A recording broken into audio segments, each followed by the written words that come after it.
صاحب نے اور ڈاکٹر وسیم صاحب نے آپ کے سامنے یہ پرسپیکٹیو رکھ دیا ہے کہ یہ جو ٹسل ہے اس کے پیچھے اور اب کیا عوامل ہیں اور اس کا کیا بات یہ سامنے نہیں آئی، معاملہ کہاں جائے گا۔ یہ بھی ایک ٹرانزیشن تھی اور ٹرانزیشن ہے، اور پچھلی سب ٹرانزیشنز ایک یا دوسرے یا تیسرے مرحلے میں فیل ہوتی رہی ہیں۔ جس طرح 50s کی ٹرانزیشن فیل ہوئی، جس طرح 60s کی ایوب کی ٹرانزیشن فیل ہوئی، یحییٰ خان کو پاور ٹرانسفر ہوئی، 62 کا آئین چلا گیا، اور لوگوں کو ساورن بننے کے لیے پاکستان کی قیمت ادا کرنی پڑی، اور 90,000 فوجیوں کے ہتھیار پھینکنے کے نتیجے میں 73 کا آئین بنا۔ مطلب یہ کہ اس ملک میں یہ فیصلہ کرنے کے لیے کہ لوگ ساورن ہیں، تو جو پاور فل اتھارٹیرین اسٹیٹ سٹرکچر سے عوام تک پاور منتقل کرنے کے لیے ایک خون آشام جنگ سے گزر کر ملک ٹوٹ کر 73 کے آئین کا پھل ملا۔ 73 کے آئین کے ملنے کے پیچھے غدار مشرقی پاکستان بنگالیوں کی غداری اور بغاوت اور فوج کی ڈیفیٹ، اس کے بعد 73 کا آئین بنا۔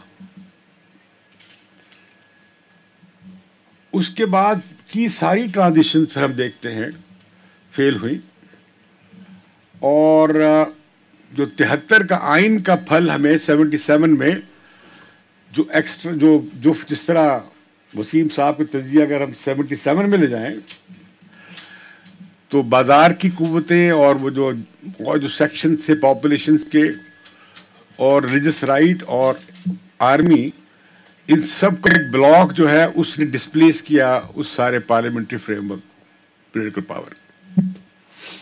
پھر ایک لمبی دور، اور پھر ضیاء الحق کی بھی ملٹری سے سویلین ٹرانزیشن جو خود انہوں نے فیل کر دی جنیجو کی گورنمنٹ ختم کر کے۔ اس کے اندر ایک 58(2)B کا ایک انسٹرومنٹ اور پریزیڈنٹ کا ایک آفس، یہ بڑے امپورٹنٹ رہے بعد میں اس پیریڈ میں، اور president was instrument of the army to dissolve the elected government اور پارلیمنٹس اور الیکٹڈ باڈیز۔ اب یہ جو ٹرانزیشن ہوئی، اس ٹرانزیشن کی پیچھے ایک غیر اخلاقی امورل ریکانسیلیشن تھی بٹوین مشرف اینڈ بینظیر۔ ایک گناہ کیا گیا ایک ونڈو اوپن کرنے کے لیے ٹورڈز ٹرانزیشن، اور این آر او بھی اس کا حصہ تھا۔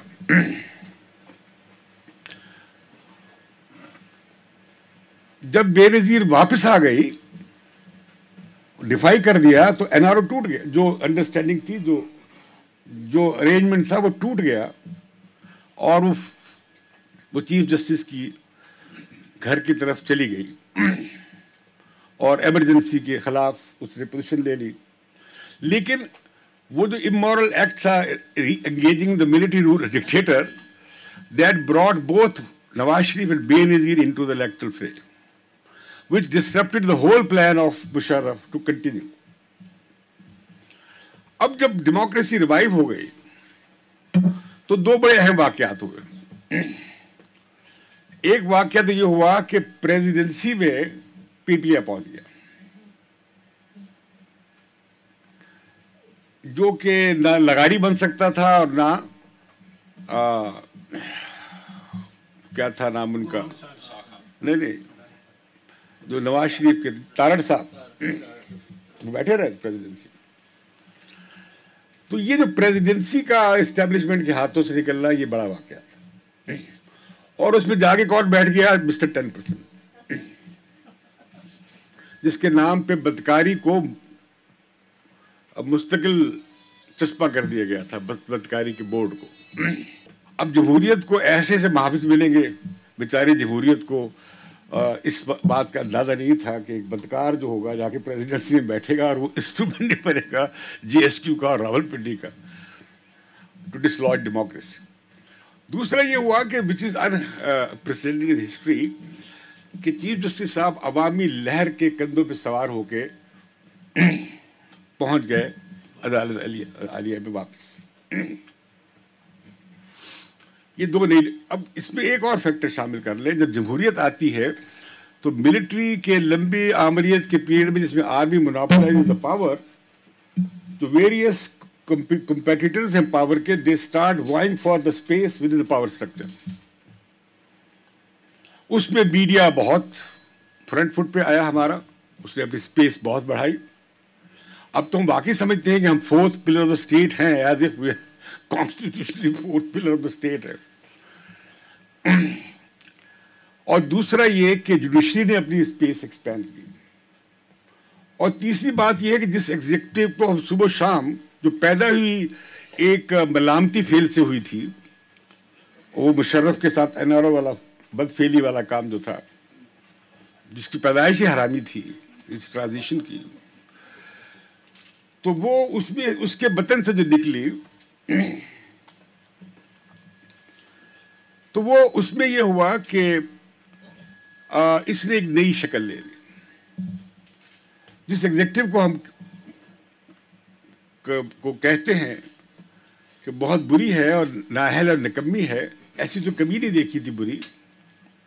جیسے ہم پہلے بری حکومتیں نہیں دیکھتے رہے, پہلے بہت اچھی خلفائے راشدین کی حکومت تھی پاکستان میں, جیسے ہمارے خلیفہ حضرت ضیاء الدین, جیسے ہمارے بہت بڑے خلیفہ حضرت یحییٰ علیہ الصلوۃ والسلام, حضرت ایوب سالوں کے پیغمبر نام بھی پیغمبر آنا ہے, کن قبروں سے نکل کر آئے تھے یہ لوگ. تو وہ سب کے سب بہت زبردست تھے. اور یہ جو حرامیوں کی حکومت ہے جمہوریت والی, تو اس کے پاس تو پہلے ہی وہ سب کچھ نہیں تھا جو ایک ایگزیکٹو کے پاس ہوتا ہے.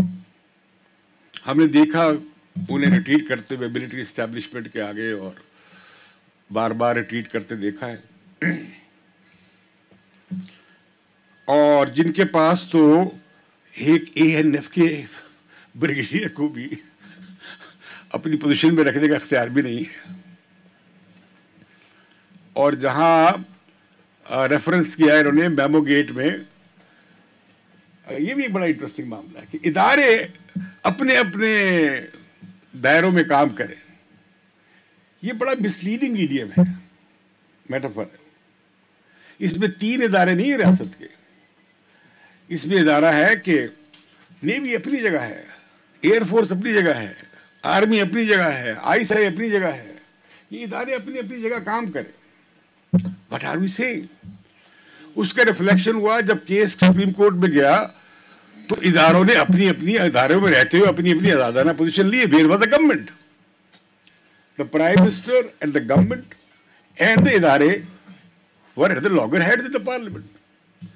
اور یہاں مجھے بتائیں عدلیہ کی آزادی کی تحریک لڑنے والے مجھ سمیت کہ یہ میمو گیٹ کا فنڈامنٹل رائٹ سے کیا تعلق ہے. By any stretching any imagination of mind to any extent, how come Memo Gate comes under the purview of the fundamental rights? ہو گیا. میں کہنا چاہتا ہوں کہ اب یہ جو پروفیسر صاحب نے بات کی بہت بات کہاں چلی گئی. اب اس پہ آتے ہیں کہ جج صاحب کہہ رہے ہیں, خاص طور پہ ہمارے جو طویل زلف والے جج ہیں, وہ فرماتے ہیں ڈائسی مر گیا اور وہ بڑے اینٹی کلونیل ہیں, ہمیں بتائیں گے نیشنل لبریشن کیا ہوتی ہے. جبہ پہن کے بیٹھے ہیں, اوپر کباب پہن کے بیٹھے ہیں, روسٹرم پہ بیٹھے ہیں اور لارڈشپ کہلاتے ہیں. اینٹی کلونیل ہیں, ویری اینٹی کلونیل. فرانس فیرن کے حامی ہیں وہ بہت بڑے, فار گاڈ سیک. وہ جو انہوں نے لکھا جو جسٹس صاحب نے دہرا دیا وہ بڑی انٹرسٹنگ ہے. یس, کانسٹیٹیوشن سپریم, نو ڈس ایگریمنٹ. کون کہہ سکتا ہے کہ آئین سپریم نہیں. اور یہ کہ supreme court can strike down any law which is in conflict with the fundamental rights. As a citizen I will agree with supreme court. جب میرا ریاست بنیادی حق مارنے آئے گی تو میں کورٹ کی عدالت کی چھتر چھایا میں جاؤں گا اور جب ایمرجنسی لگا کے میرا بنیادی حق مارا جائے گا میں کورٹ کے بعد بھاگوں گا بھائی مجھے ہیبیس کارپس کا رائٹ تو ہم نے بھگتا ہے تو میں چیف جسٹس کے ساتھ ہوں, عدلیہ کے ساتھ ہوں, فنڈامنٹل رائٹ ایسا لا بنائیں گے, یہ بھی ٹھیک. تیسری جو بات ہے وہ یہ ہے کہ عدلیہ جو ہے وہ پارلیمنٹ کے تابع نہیں ہے. چلے میں توہین و کرہن یہ مان دیتا ہوں کہ نہیں ہے تابع, مطلب پارلیمنٹ ڈگری نہ کرے, آرڈر نہ کرے, اس طرح کا کہ فلاں فیصلہ الٹا, اگر اس کا مطلب یہ ہے. چوتھی بات جو ہے وہ یہ ہے کہ چونکہ عوام کی منشا کی تجسیم جو ہے وہ آئین ہے اور اس کی عزت و آبرو کی بچانے والی بی بی عالیہ ہے, عدالت عالیہ ہے, عدالت عظمیٰ ہے, بی بی عظمیٰ ہے, ان کی عزت کی محافظ وہ ہیں, تو لہذا عوام کی منشا کی ریپرزینٹیٹیو بھی پارلیمنٹ وہ جوڈیشری ہے کہ جوڈیشری جو ہے وہ عوام کی ول کی ریپرزینٹیٹیو ہے, since judiciary is the custodian of the constitution. اور کون کہتا ہے, چیف جسٹس صاحب نے فرمایا کہ پارلیمنٹ سوورن ہے. پارلیمنٹ تو بہت پرانا بسیدہ کلونیل پیریڈ کا تصور ہے. Thank you very much. تو میں کہنا چاہتا ہوں کہ یہ وایا کانسٹیٹیوشن سپرمیسی, جوڈیشری کی جو سپرمیسی ہے, سوال وہی آ جاتا ہے کہ پاکستان میں عوام سوورن ہیں کہ نہیں. اور جو ہمارے جسٹس خواجہ صاحب ہیں ان کا نام لے کے کہتا ہوں کہ آپ بھی پاکستان کے عوام کو سوورن نہیں مانتے. آپ کانسٹیٹیوشن کا لبادہ اوڑھ کر کا جھنڈا اٹھا کر عوام کی منشا کو تلپٹ کرنے پہ تلے ہوئے. You are undermining the will of the people. And you do not represent the will of the people. لوگوں کی ول کی ریپرزینٹیو الیکٹڈ ریپرزینٹیوز ہی ہیں, بھلے وہ الو کے پٹھے ہوں یا چور ہوں, نکمے ہوں, جو بھی ہوں, اگلے الیکشن میں ہم اٹھا کے باہر پھینک دیں گے. یہ our right ہے, یہ آپ کا رائٹ نہیں ہے. To bring in government, to throughout governments. باہر کیا میدان جنگ جم گیا ہے, گور کن تیار بیٹھے ہیں. جمہوریت کا جولائی میں تیا پانچا نہیں تو اگست میں ہو جائے گا. کچھ تاریخیں آگے پیچھے ہو رہی ہیں. ہماری جوڈیشری اللہ کے فضل سے مستقل مزاج سے چیف جسٹس کی بڑی نڈر اور عظیم اور تاریخی قیادت میں آگے بڑھ رہی ہے. اس جمہوری ڈھانچے کا وہ گلا کاٹ دے گی. اس کے بعد کیا ہوگا کہ گور کن جو ہے وہ سوورن نہیں بنتا, تو پھر وہی عربی گھوڑا میدان میں آئیں گے اور اس کی اب تو نظریہ ضرورت بھی نہیں رہا ہے. تو پھر جو یہ 3 سالہ ٹیکنوکریٹ گورنمنٹ کا رستہ ہے, کوئی بتائے گا پتہ نہیں کیسے نکلے گا آئین سے. وہ بنگلہ دیش میں نکلا تھا, ویسے نکالنے کی کوشش ہوگی تو پھر اس کے نتائج کیا ہوں گے. مجھے پاکستان میں نظر ہی آتا ہے کہ کانسٹیٹیوشنل بریک ڈاؤن ہونے جا رہا ہے. اس کے نتیجے میں ان الیکٹڈ سویلین انسٹیٹیوشن اور elected civilian institution will be at loss, اور پاور ول گو بیک جہاں سے پاور گرو کرتی ہے. ماؤ تم نے کہا تھا power grows out of the barrel of the gun. وہ جج کے فیصلے سے نہیں نکلتی. اور نئے آرٹیکل 90 ہے وہ جس سجادی شاہ صاحب نے بلایا تھا نا, کس آرٹیکل نے بلایا تھا, تو وہ منسٹری آف ڈیفینس کو چلا جا بھی سکتا ہے لیٹر.